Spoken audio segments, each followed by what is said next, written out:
I am on the affirmative side that the U.S. federal government should increase the amount of employment H-1B visas given out every year, and we need to secure their stay once they're already here.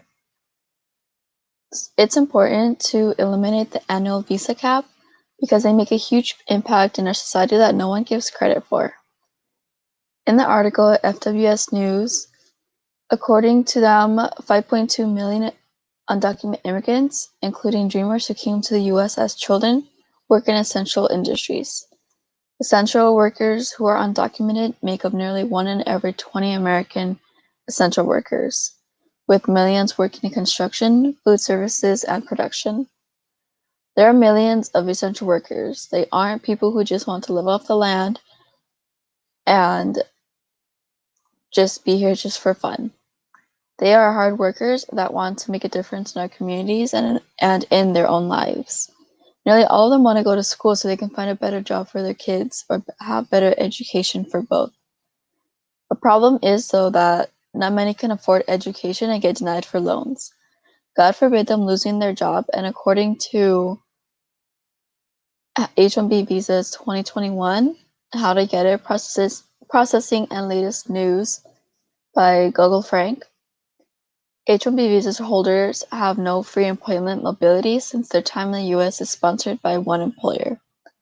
Therefore, if they lose their job, they risk losing their visa status and having to return to their country. Many visa holders who are also stuck in the same job since new paperwork is required to change employees. In addition, H-1B visa holders face difficulty in getting loans in the U.S. as they either have limited or no credit history. Why should we deny them loans when they are here to make a better life? When we give out H-1B visas, they should secure their stay and give them enough credit for loans that they need. It doesn't make sense for us to send them back to their company that may or may not shut down, and they can't afford to move up in their jobs because of education. A plan I propose is to help set up a loan company for those who have their H-1B visas. We will start our fundraiser to start collecting the money and accept donations as well. And once we get enough, we'll just be recycling the money. So what that means is that when someone applies for it, they'll get it. And then as they pay it off, that's when someone else can come and apply for it, and then they'll accept the money. So it's just a recycling use of the money, and it's not profiting us, it's just profiting them, and it's like it's kind of own expenses, and they're all paying it off. A reason why we should do this is because in the article called Pride Immigration, the H-1B visa holders admitted to the U.S., there are more than 10,000 doctors now working across the nation on H-1B visas.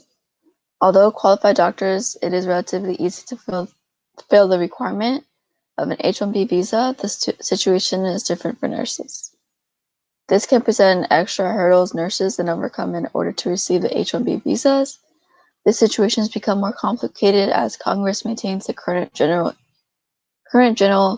65,000 annual cap, has demanded increases. In each of the last 5 years, the visa cap has been reached within a week of the start of the application period. There is no excuses to this because some states require a bachelor's degree in order to qualify for nursing license. If an applicant intends to work in a state where it is required, they will qualify for the H-1B visa anyway. Why wouldn't it make sense to welcome those who help us in desperate time? We need to get rid of the visa cap so we can receive help when we know what brilliant mind we'd be denying. For nursing as well as just regular like tech industries or medical.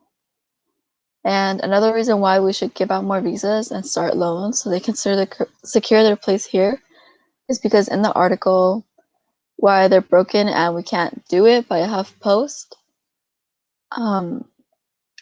if this problem is diminished or dismantled, companies will be likely to move their tech innovation projects to offices and divisions in other countries. One former Microsoft employee who was denied the H-1B visa went home to India and started his own company, and now is valued at $7 billion That is a lot of tax revenue and jobs for the US.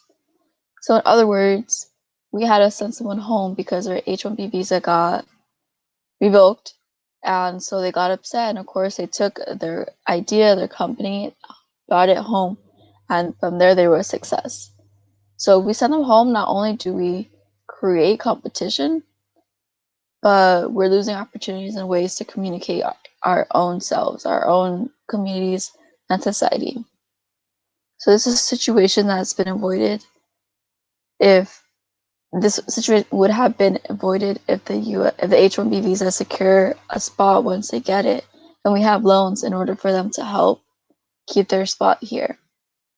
So once again, I believe that the US federal government should increase the amount of employment H-1B visas given out, and we need to create a system to where we can help people with loans so they can afford either to improve their education or just to keep their jobs here and take the classes that they need.